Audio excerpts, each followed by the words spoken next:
On May 27, 2013, a tour guide discovered what experts believe to be a series of Khoisan fish traps in Algoa Bay, South Africa.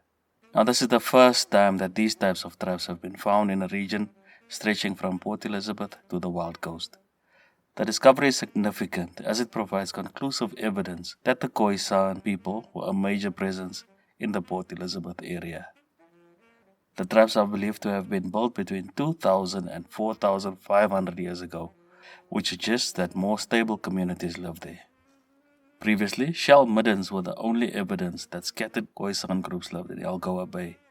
While fish traps have been found near Oyster Bay in the Eastern Cape, they have predominantly been found in the Western Cape, Still Bay, and Cape Agulhas.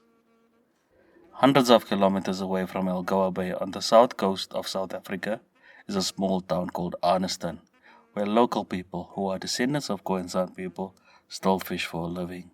Arniston is a charming coastal town located in the Overberg region of South Africa. It is situated near Cape Agulhas, which is widely known as the southernmost tip of Africa. Before the tragic wreck of a ship called the Arniston, the town was locally referred to as Waarneeskrans, which means wagon house cliff in Afrikaans. This name was given due to the presence of a sea cave in the area that was big enough to accommodate a wagon and a span of oxen. Cultural Survival traveled to Arniston, where we met with small-scale fisherwoman Rowina Europa.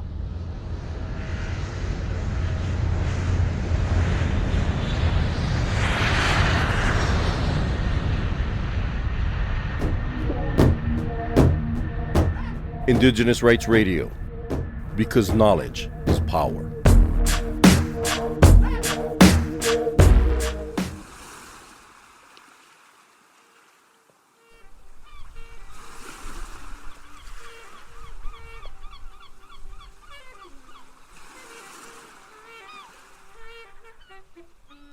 Alright, dis Shaldon Ferris vir Cultural Survival. Vandag is ek saam met Rowina. Ons is hier so in Arniston. Shaldon Ferris for Cultural Survival. With Rowina, today we are in Arniston. It's an old fishing village. And Rowina is a fisherwoman, and she's going to tell us a little bit more about how fishing has been going down in Arniston and her involvement in it. Rowina, welcome. Just give us an introduction. Just tell us a little bit about who Rowina is.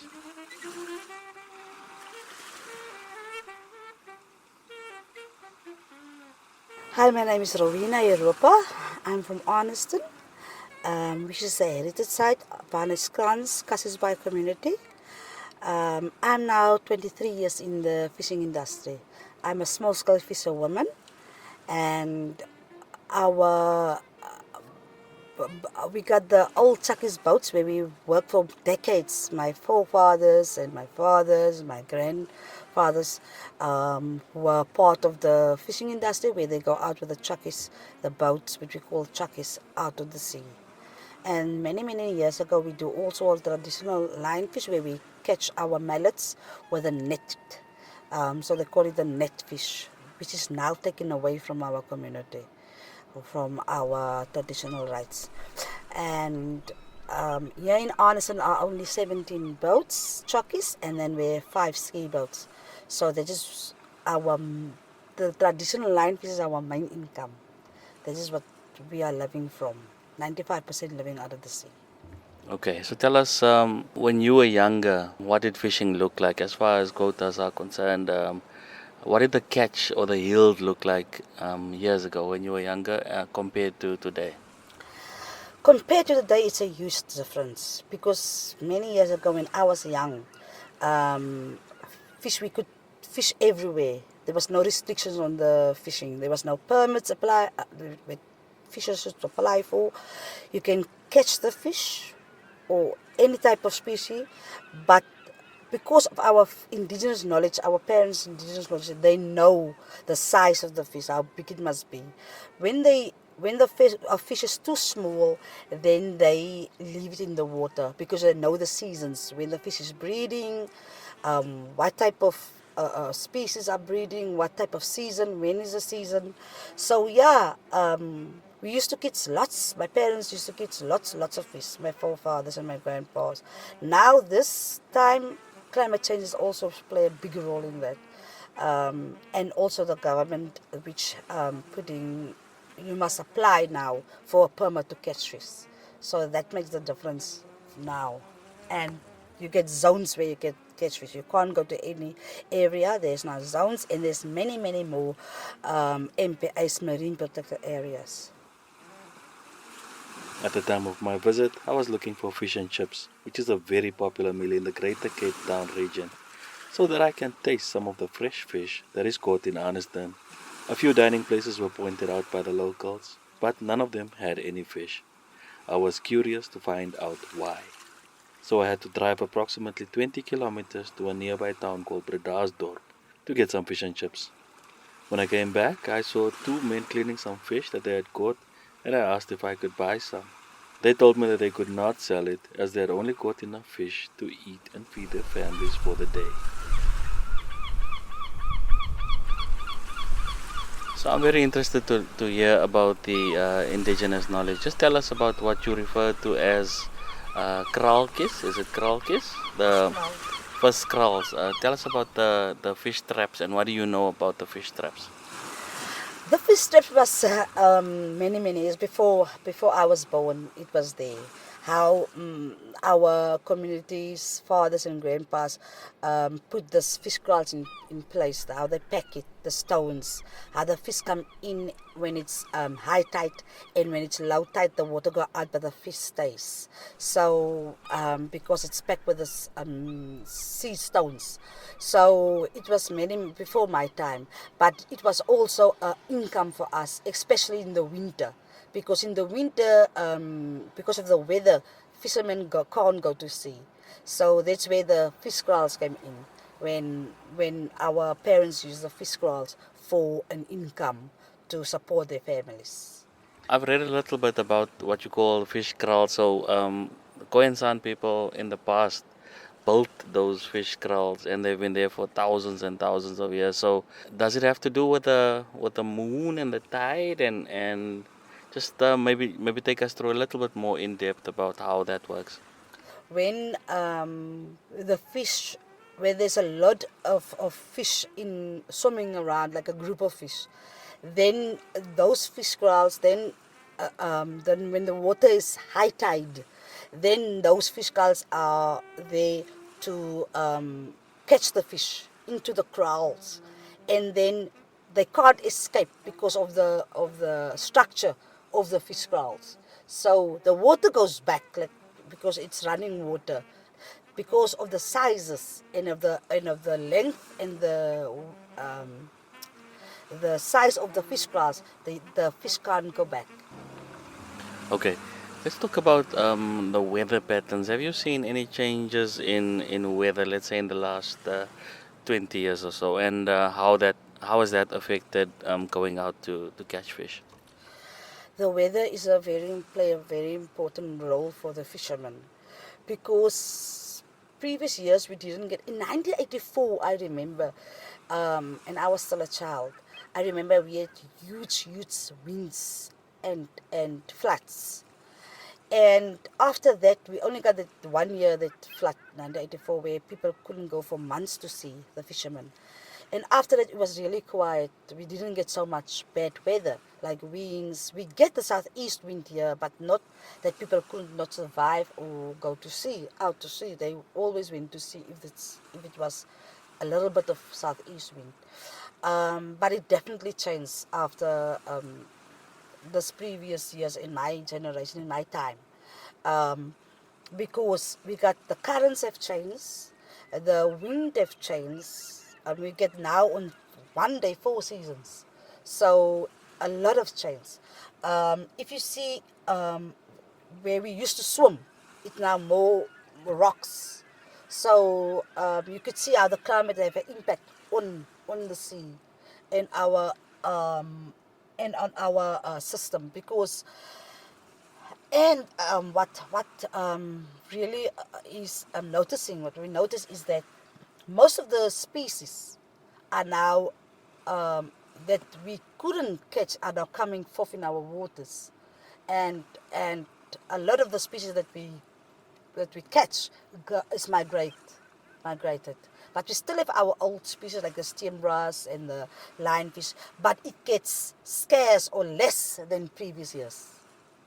And that makes it a little bit, for us, not sustainable because of the climate that have changed and the current that have changed.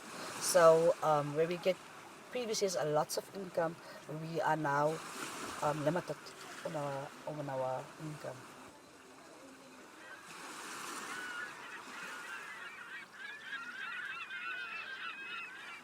Right next to Arniston, there are many holiday homes. From the outside looking in, it appears that they are owned by business people.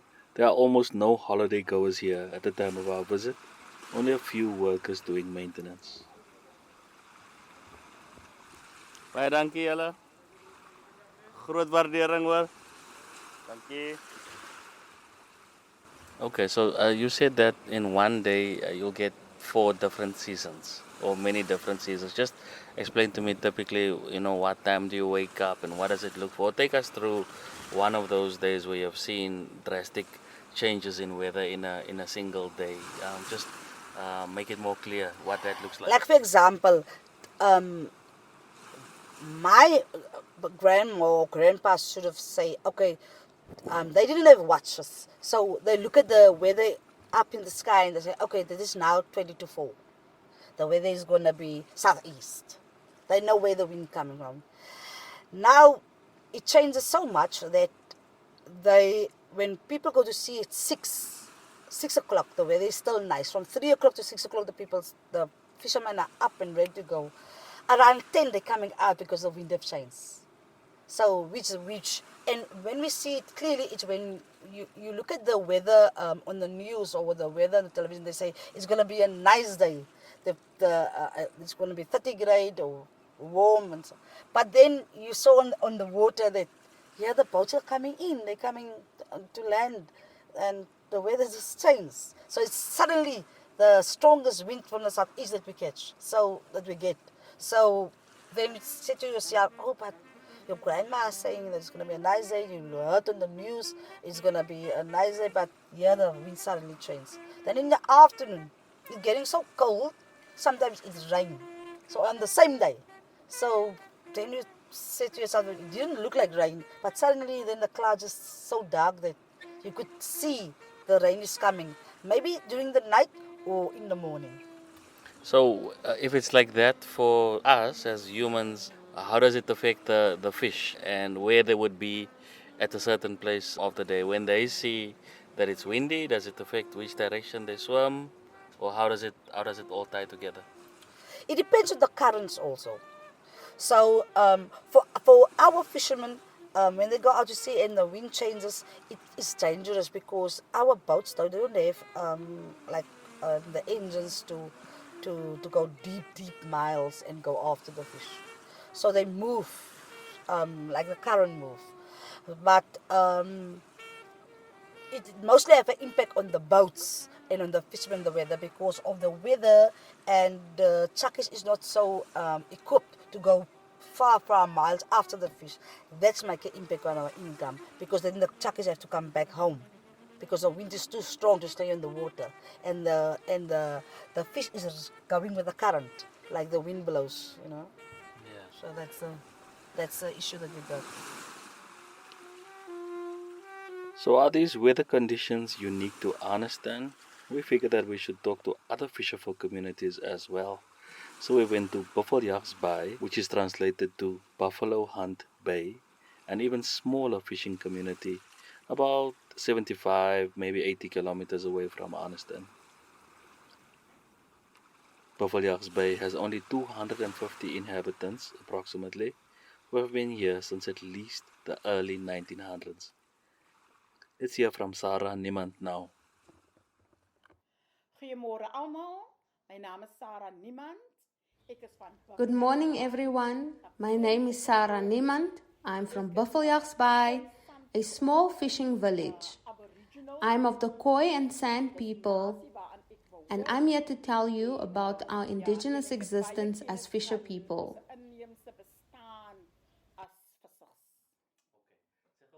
We asked Auntie Sarah how long she had been a resident of Buffeljagsbaai. Ik is hier gebore in Buffeljagsbaai. En I was born here in Buffeljagsbaai. My mom was 83 when she passed on. I have been living here for the last 55 years. We then asked Auntie Sarah if she had always been a fisherwoman and how the people of Buffeljagsbaai earn a living. die mense van Buffeljagsbaai is ware The people of Buffeljagsbaai are true traditional fishers. We are entirely dependent only on fish and the ocean for a living. There are no schools here, there are no stores, there is nothing. So we are a small fishers' village with only 250 people. Auntie Sarah told us about the weather patterns in her village. verlede jaar. Last year, we had a proper taste of what is known as global warming. We could see how bad it really is. The winds that blew are really strong torrential winds, and when the weather is like that, the water comes forward, and our people live right on the coast. Then there is a type of foam that develops in the ocean, and the foam is so severe that it completely submerges some of the homes of our people. Sometimes the water from the sea also comes in. There are people who have vacated their homes as a result of this. Mense wat onrein het verlede jaar wat hulle huise uit moet gekom het, so die water nou in die skuim om hulle huise kom. En daai skuim is so erg, want daai skuim kom oor die pad. The foam is so bad that it comes across the tarred road, and sometimes it takes some of the sea bamboo or kelp from the floor of the ocean and pushes it across the road. Skrikkelik erg verlede jaar en van die mense se dakke, so sterk is daai wind, van ons se dak het ook in die helfte afgewy. Jy moet keer in die mense wat Some of the folks' roofs blew off. That's how strong it is. The sea is so impetuous that it disposes of its waste here on our doorsteps. waar die mense nou ry. En hy bring al sy oortollige goed spoel hy oor die pad uit. I'm certain that when it's like this, there's no way that you can go out to sea to catch fish, right? Ons kan glad nie uitgaan nie, want dit is te gevaarlik. There is no way. We are right on the coastal line, and there is no barrier between us and the strength of the ocean. We don't even think about fish. We think about securing our roofs with sandbags. It is clear that the wind patterns have changed, and it is clear that the water is more than it was. There were some natural pools that have since been filled with water. The water is more now. Jy kan sien ook tot waar die water so kom het destyds. Daai poele en goed is nou toe. Want ander tyd was dit droog gewees. Kan jy sien? Kan sien hoe die ysberge smel. Jy kan sien hoe vol die water kom. We visited more fisher communities in the region, and you can hear all about that in episode 2. Let us return to Rowina in Arniston now.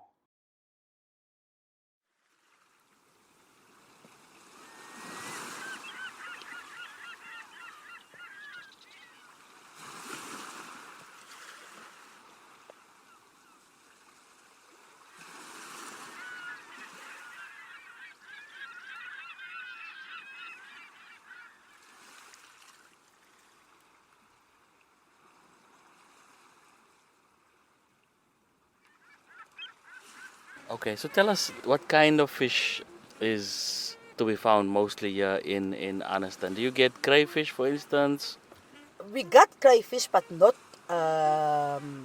so much. So it's in singles.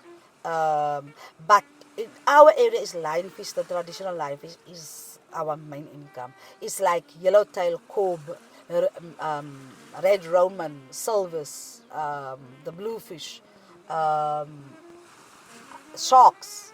That's our main income in our area. Okay.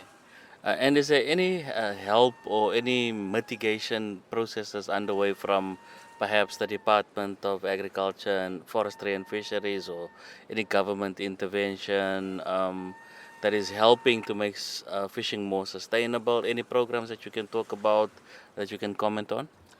Remember in 1998, 1999, there was a quota stelsel. Before we had this limitation on our fish. So we could have catch previous years before 1998. We could have catch, like I told you in my previous speech, that we could catch as much as we can.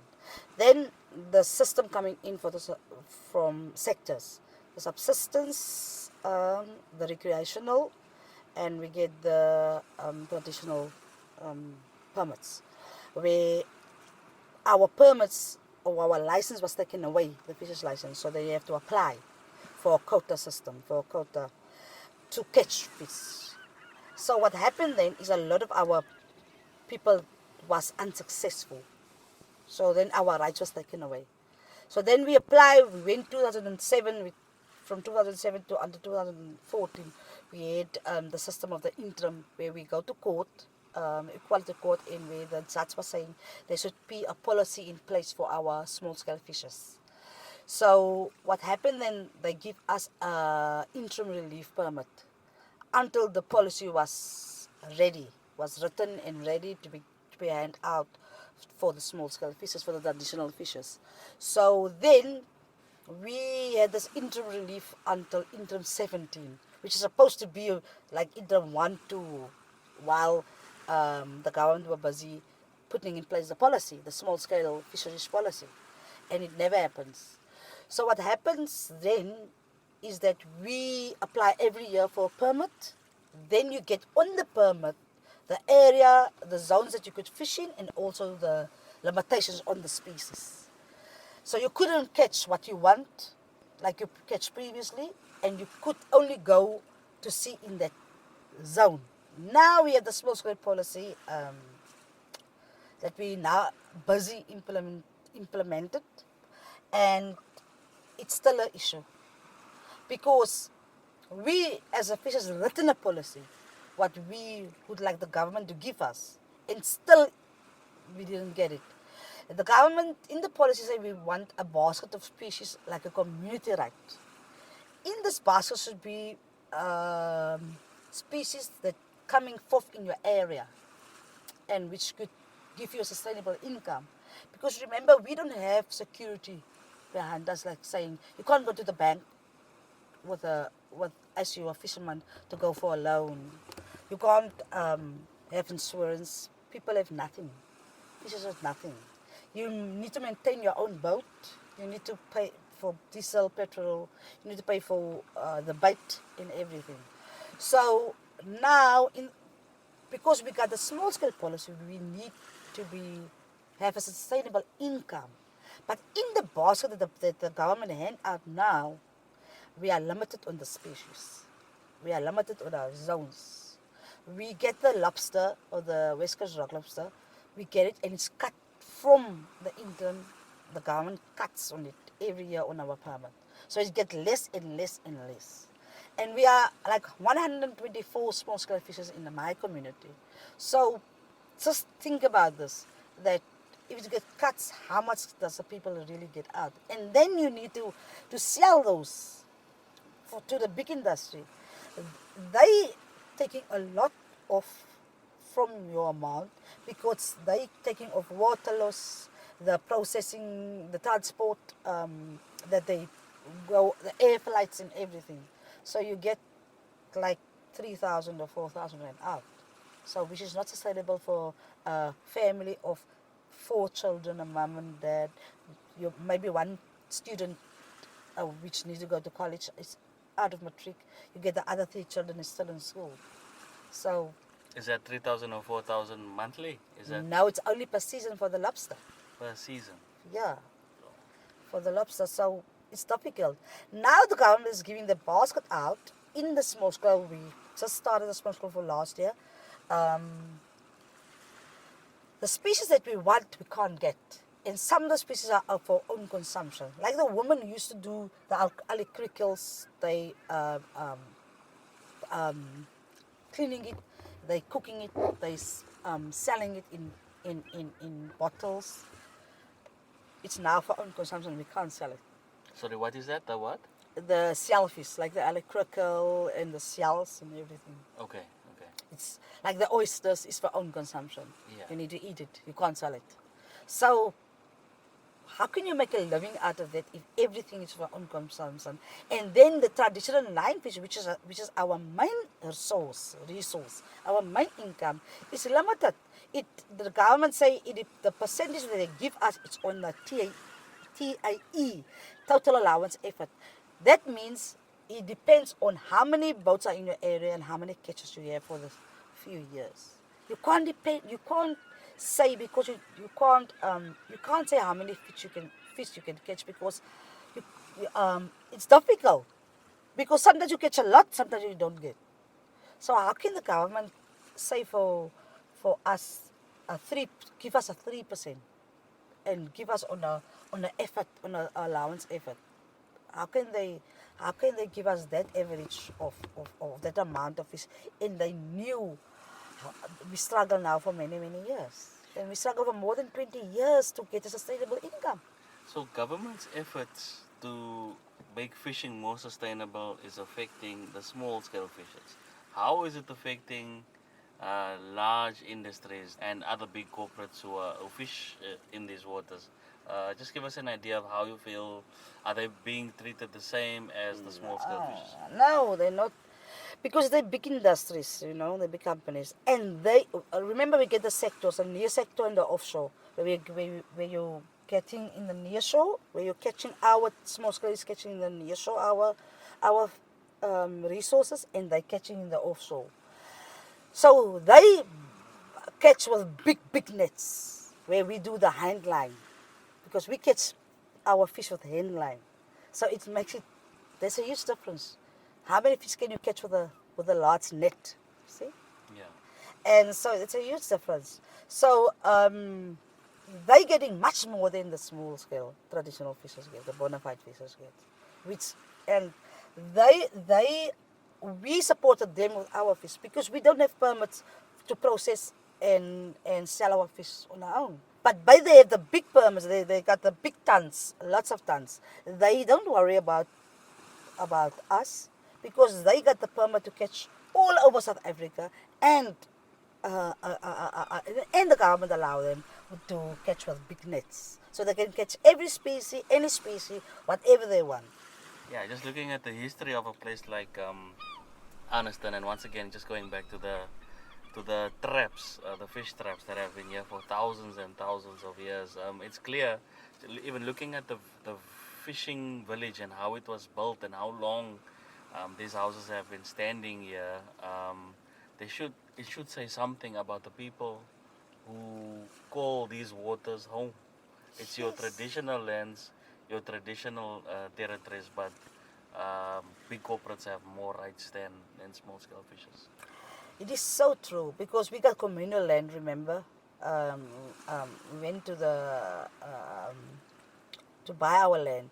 The Pretz was helping us. There was a family in Arniston that helping the fishermen. So our constitution of the heritage site say this house was given to the fishermen. The land, not the houses, the land you need to build your own house, but the land was given for the fishermen. We went to the Queen and everything to get the land, because we were evicted from the other side, where it's now called Roman Beach, where the caves are. Caves. Just tell us that story. Tell us. I don't know about that history. Just tell us. So many years, our people lived at which we call now Roman Beach, where the Varnish caves are. So then a few of our families, then the Pretz came and said, okay, they're gonna move us and they're gonna help us own this land on the other side, which is where we stand now. So what happened, and we bought our land for a few shillings. We went to the Queen, writing it off and everything, our forefathers. So we have this 8 hectares of land, which we're now staying in.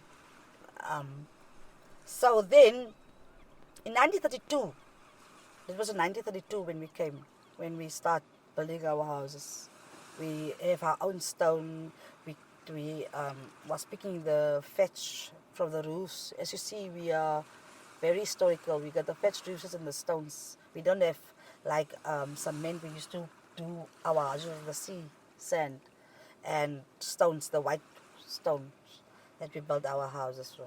So that specific history give you idea or description what Arniston or Khoi means to us as fishers, because we are born fishers. We are born fishermen, fisherwoman. If you grow up, it's not that something that you learn, it's in your blood. You go out to sea, you go in and make a living out of the sea to support your family, to put food on the table. So you start from childhood. You nearly 3 months out on your feet, your mom go to the sea to put your feet in the water, that you can know that this is where you're born, that is your land, your footprints, this is where you are born. If you grow up, don't forget your roots, So every child that go to study and stuff, they come back, and this is their home. This is our culture, our tradition. So for us, there's more. It's not about the job also. It's about our tradition and our culture. So it goes from generation to generation. But now our tradition has been taken away. Our rights has been limited. There's limitations on it. Our species has been restricted, and our areas are also been restricted, where we used to catch and where we used to go to see. Especially this fish grass was thousands of years there, So if there's a mallet in that fish grass, the people must leave it because they don't have a permit for it. And that is one of our main species for survival in the winter. It was a sharing. Every household, every man in the household goes with a net, and they go and catch the mallets. They go and catch them. They take out the fish out of the fish kraals, and then they share it for every household. The tradition is now starting to erase because of government that putting restrictions and limitations on our sources.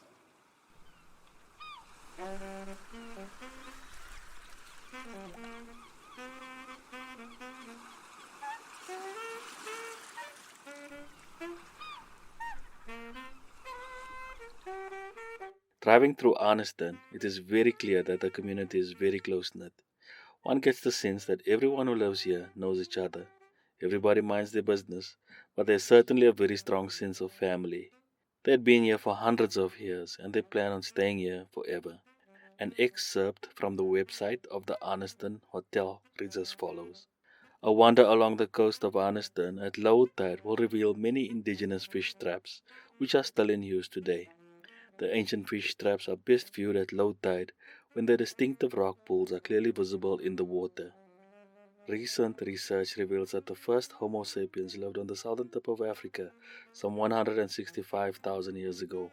All around you are reminders of the shore dwellers who lived here in the late Stone Age, their charred or glittering middens of shell remnants, their fish traps, and the caves in which they sheltered from winter storms. They built great fires on the beaches, cooked fish on hot stones, made flints to open shells, and left behind the sandy mounds of debris known as shell middens, containing seashells, clay pottery, and the bones of fish, seals, and small buck. The shell middens of Arniston tell rich stories of the past and are a visible record of days gone by. End quote. Now, through the history of the world, the weather has not always been good to us. We can only hope that thousands of years from now, the people of Arniston and Buffeljagsbaai will still be here. Remember to join us for the next episode of this 2-part documentary series on how climate change is affecting the fisherfolk on the southern tip of Africa. For more on the rights of Indigenous peoples, visit cs.org and follow Cultural Survival on Facebook and Twitter.